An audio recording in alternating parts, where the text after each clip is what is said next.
Good afternoon dear students. आज आप लोग का मैं रिवीजन कराऊंगी और जो आप लोग का रिवीजन का टॉपिक है वो है ओवुलेशन। ठीक है, ओवुलेशन क्या होता है, क्या इसकी प्रोसेस है, इसमें कौन से हार्मोन्स का योगदान रहता है और हम उसी के बारे में पढ़ेंगे। तो सबसे पहले तो जानना ये ज़रूरी है कि ओवुलेशन होता क्या है ओवुलेशन। इसको हिंदी में बोलते हैं हम अंडोत्सर्ग बोलते हैं, है ना।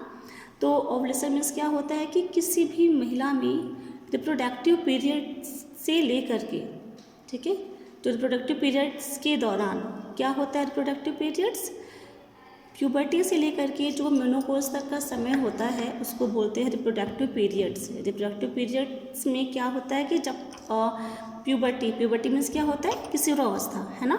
इसमें क्या होता है कि हमारा जो मिनार्की होता है वो स्टार्ट होता है, जो पहला मेंसेस होता है वो स्टार्ट होता है, और मेनोपॉज में क्या होता है कि मेंसेस का बंद हो जाना, है ना। तो मेंसेस का स्टार्ट से होने से लेकर के मेंसेस के बंद होने तक का जो टाइमिंग है उसको हम बोलते हैं रिप्रोडक्टिव पीरियड्स।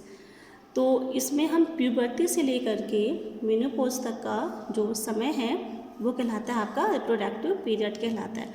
तो रिप्रोडक्टिव पीरियड्स के दौरान हर महीने जो हमारा ओवरी है, ओवरी में ओवेरियन फॉलिकल्स होते हैं, ओवेरियन फॉलिकल्स होते हैं, उनका हर महीने मैच्योर होना और मैच्योर होने के बाद पेरिटोनियल कैविटी में ओवम का रिलीज होना, ये कहलाता है ओवुलेशन, है ना। तो वो क्या होता है ओवुलेशन कि जो हमारा ओवरी है, ओवरी में क्या बनता है, ओवम बनता है, तो उसमें ओवेरियन फॉलिकल्स होते हैं, जब वो मैच्योर होते हैं तभी वो ओवम बनते हैं और वो पेरिटोनियल में रिलीज होते हैं, पेरिटोनियल कैविटी में रिलीज होते हैं, ये कहलाता है हमारा ओवुलेशन कहलाता है। तो ओवुलेशन जो ओवुलेशन होने के लिए जो ओवुलेशन होता है तो इसमें हमारे दो हार्मोन्स का बहुत ही महत्वपूर्ण योगदान होता है। ठीक है, पहला होता है हमारा कि जो कि एपीजी एंटीरियर पिट्यूटरी ग्लैंड से जिस हार्मोन्स का सिक्रेशन होता है वो है एफएसएच। ठीक है, क्या बोलते हैं उसको, फॉलिकल स्टिमुलेटिंग हार्मोन्स। इसका काम क्या होता है कि जो हमारा ओवम का प्राथमिक स्टेज है, मतलब जो प्राइमरी स्टेज है, उसमें ओवम को ये क्या करता है, मैच्योर करता है। जो हमारा ग्राफियन फॉलिकल्स है, जो हमारा ओवेरियन फॉलिकल्स है, उसको क्या करता है, मैच्योर करता है। उसके बाद जब भी मैच्योर हो जाता है तो मैच्योर होने के बाद अब ओवम को रिलीज़ करने का जो काम होता है किस हार्मोन्स का होता है, एलएच का होता है, luteinising hormones. Anterior pituitary gland से दो हार्मोन्स का सिक्रेशन होता है, एक होता है एफएसएच होता है, एक होता है एलएच।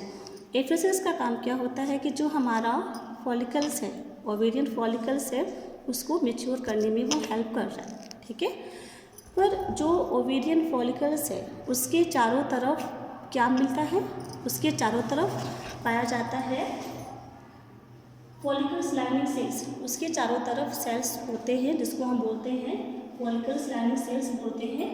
तो जो फॉलिकल्स लाइनिंग सेल्स होते हैं इसमें से एक हार्मोन्स का सिक्रेशन होता है, वो कहलाता है एस्ट्रोजन।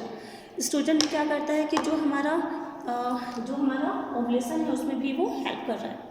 तो जो प्राइमरी फॉलिकल्स को मैच्योर करने में जिस हार्मोन्स का योगदान है वो है एफएसएच। उसने क्या किया कि जो हमारा फॉलिकल्स है उसको मैच्योर किया। ठीक है, मैच्योर करने के बाद उसके बाद अगर ओवम को मैच्योर हो गया है उसके बाद एंटीरियर पिट्यूटरी ग्लैंड से, तो जब हमारा सबसे पहले प्राइमरी फॉलिकल्स होते हैं, प्राइमरी फॉलिकल्स में क्या होता है कि जो ओवरी में ओवम होता है, ठीक है, ग्राफियन फॉलिकल्स बोलते हैं उसको, ओवेरियन फॉलिकल्स भी बोलते हैं। तो जो ओवेरियन फॉलिकल्स होते हैं वो हर महीने क्या होते हैं, मैच्योर होते हैं, तब तो जाके वो ओवम बन के पेरिटोनियल कैविटी में रिलीज होंगे। तो उसको ओवम बनने में, उसको मैच्योर होने में कौन सा हार्मोन्स का हेल्प होता है, वो होता है एफएसएच। ठीक है, एपीजी के द्वारा, मतलब एंटीरियर पिट्यूटरी ग्लैंड से जिस हार्मोन्स का सिक्रेशन होता है, एफएसएच हार्मोन्स का सिक्रेशन होता है। एफएसएच मीन्स क्या होता है, फॉलिकल स्टिमुलेटिंग हार्मोन्स। ठीक है, तो इसका काम होता है जो हमारे ओवेरियन फॉलिकल्स है उसको मैच्योर करना, सिर्फ मैच्योर करना।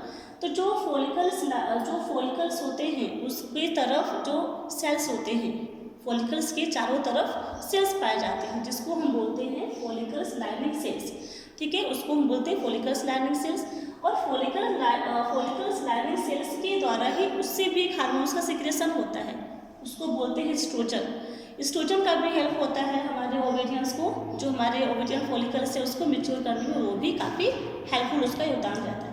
ठीक है, जब फॉलिकल्स मैच्योर हो जाते हैं तो यहाँ पे एफिस का जो फंक्शन होता है, जो कार्य होता है वो खत्म हो जाता है। ठीक है, पर एपीजी का काम खत्म नहीं होता है, क्योंकि एंटीरियर पिट्यूटरी ग्लैंड से ही फिर दूसरे हार्मोन्स का सिक्रेशन होता है जिसको बोलते हैं एलएच, मतलब लुटिनाइजिंग हार्मोन। ठीक है, इसका काम क्या होगा कि जो ओवम जो हमारा फॉलिकल्स है वो मैच्योर हो गया है, उसको क्या करेगा, वो रिलीज करने में हेल्प करेगा।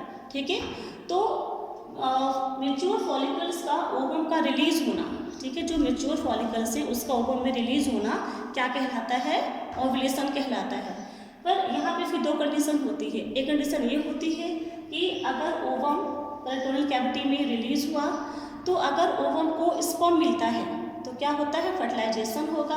अगर फर्टिलाइजेशन होगा तो इम्प्लांटेशन होगा, इम्प्लांटेशन हुआ तो मतलब प्रेगनेंसी कंटिन्यू हुई। ठीक है, उसके बाद दूसरी कंडीशन क्या होगी कि अगर जो मैच्योर ओवम है अगर उसको स्पर्म नहीं मिलता है तो वो क्या होगा, अनफर्टिलाइज्ड होगा। ठीक है, मतलब कि वो अनफर्टिलाइज हो जाएगा, तो उसमें क्या होगा कि जो हमारा मैच्योरेशन साइकिल है वो स्टार्ट हो जाएगी और न्यू साइकिल हमारा स्टार्ट हो जाएगा। तो इसमें से एक चीज़ और होता है, जैसे अगर प्रेगनेंसी कंसीव हो गई है तो जो हमारा एलएच का काम होता है उसका काम एक और होता है। जैसे ही ओवुलेशन हुआ, ठीक है, एलएच का काम हुआ, ओवुलेशन हुआ, ओवुलेशन के बाद जो हमारा फॉलिकल्स लाइनिंग से जो एस्ट्रोजन हार्मोन्स का सिक्रेशन हो रहा है, यहाँ पे क्या होगा, ये एलएच क्या करेगा, उससे हार्मोन्स का सिक्रेशन होगा, कार्पस लूटियम।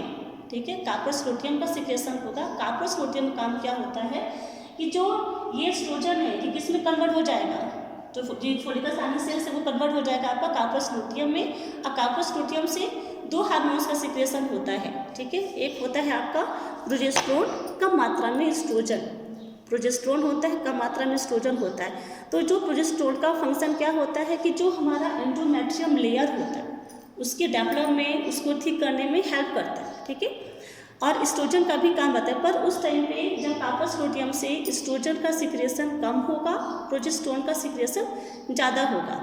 ठीक है, तो अगर प्रेगनेंसी कंसीव हो जाती है तो प्रोजेस्टेरोन का, जो कार्पस लूटियम से हार्मोन्स का सिक्रेशन हो रहा है प्रोजेस्टेरोन, इसका काम क्या होगा कि एंडोमेट्रियम जो लेयर है वो किस में कन्वर्ट हो जाती है, डेसिडुआ में। ठीक है, और उसके डेवलप में ये हेल्प करता है।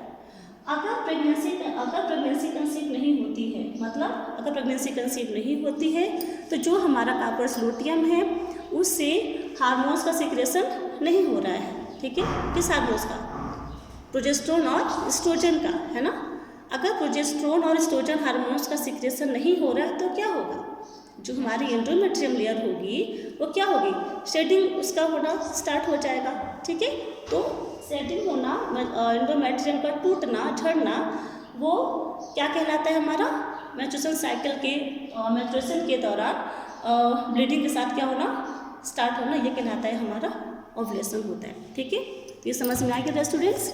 अगर किसी को समझ में नहीं आया हो, कोई भी इसमें अगर डाउट हो तो कमेंट बॉक्स में आप लोग पूछ सकते हैं। ठीक है, थैंक यू।